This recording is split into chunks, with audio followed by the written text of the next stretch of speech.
موصوف نے کہا کہ افواہیں سراسر بے بنیاد ہیں اور مندر بالکل صحیح سالم ہے۔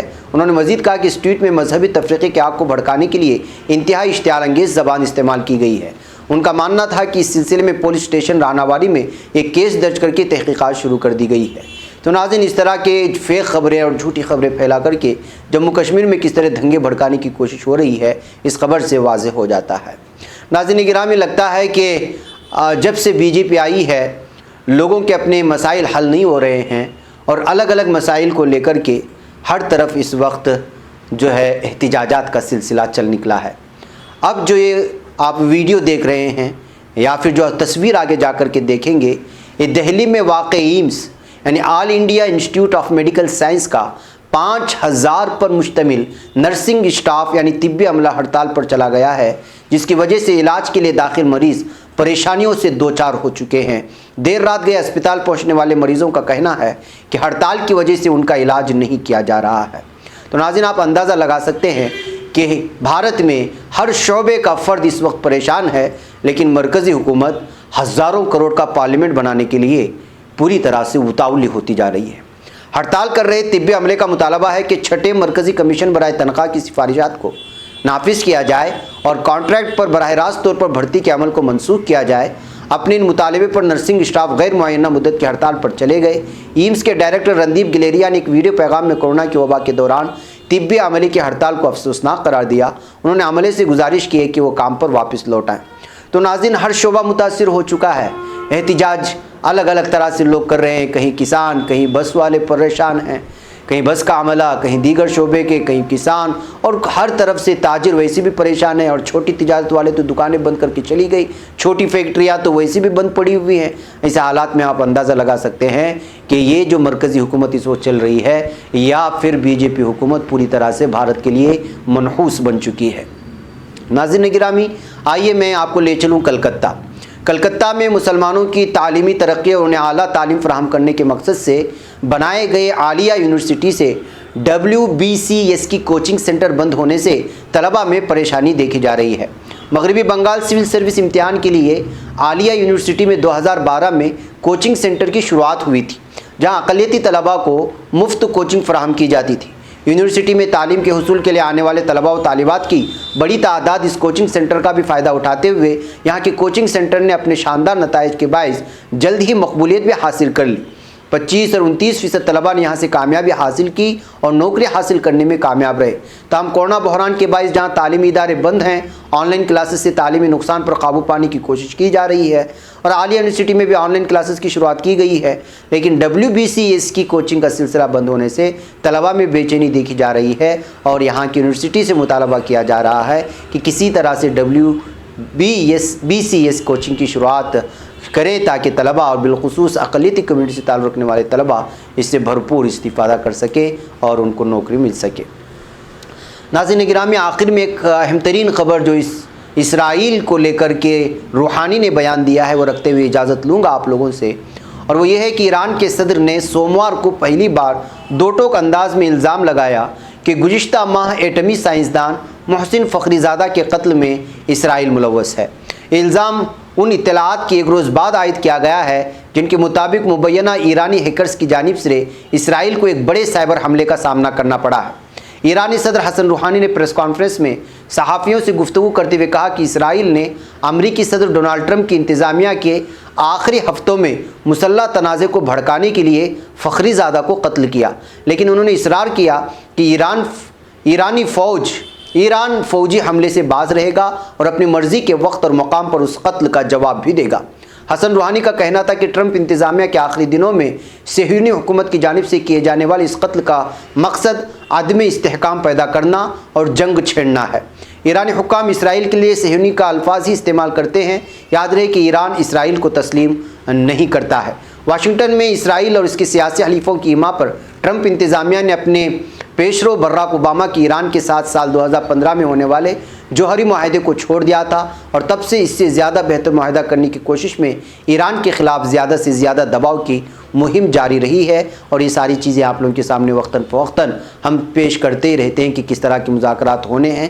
تو اس بات کو واضح طور پر اس وقت ایران نے کہا ہے کہ ٹرمپ ٹرمپ کے جاتے جاتے اس وقت جو ہے یہ حالات پیدا کرنے چاہتے تھے مشرق وسطیٰ میں تاکہ جنگ چھڑ جائے اور وہ اس کا بھرپور فائدہ اٹھائے اسرائیل اور ٹرمپ مل کر کے، لیکن ایسا نہیں ہو پایا۔ لیکن اس کا مطلب ہرگز نہیں کہ وہ محسن فخری زادہ کے قتل کا بدلہ نہیں لیں گے، وہ اپنی مرضی سے وقت طے کر کے ایران اس کا بدلہ لے گا۔ صاف طور پر جو ہے ایران کے صدر نے اس بات کو بیان کیا ہے۔ بھائی کے ناظرین، مجھے یہاں پر اجازت دیں، انشاءاللہ تعالیٰ پھر کچھ ہی دیر میں ملاقات ہوگی کچھ اور اہم ترین خبروں کے ساتھ۔ السلام علیکم ورحمۃ اللہ وبرکاتہ۔ خبر پڑھنے کا تم نے بھی عجب انداز پایا ہے، رواداری کے جذبے نے بھی تم پہ ناز پایا ہے، اسی رہ میں محبت کا حسین اعزاز پایا ہے، تمہیں ہر انجمن میں ہم نے تو ممتاز پایا ہے، ممتاز پایا ہے، تمہیں سے ہے ترقی پر عزیز انصار، سیدھی بات عظیمت جرأت و ہمت کا ہے اظہار، سیدھی بات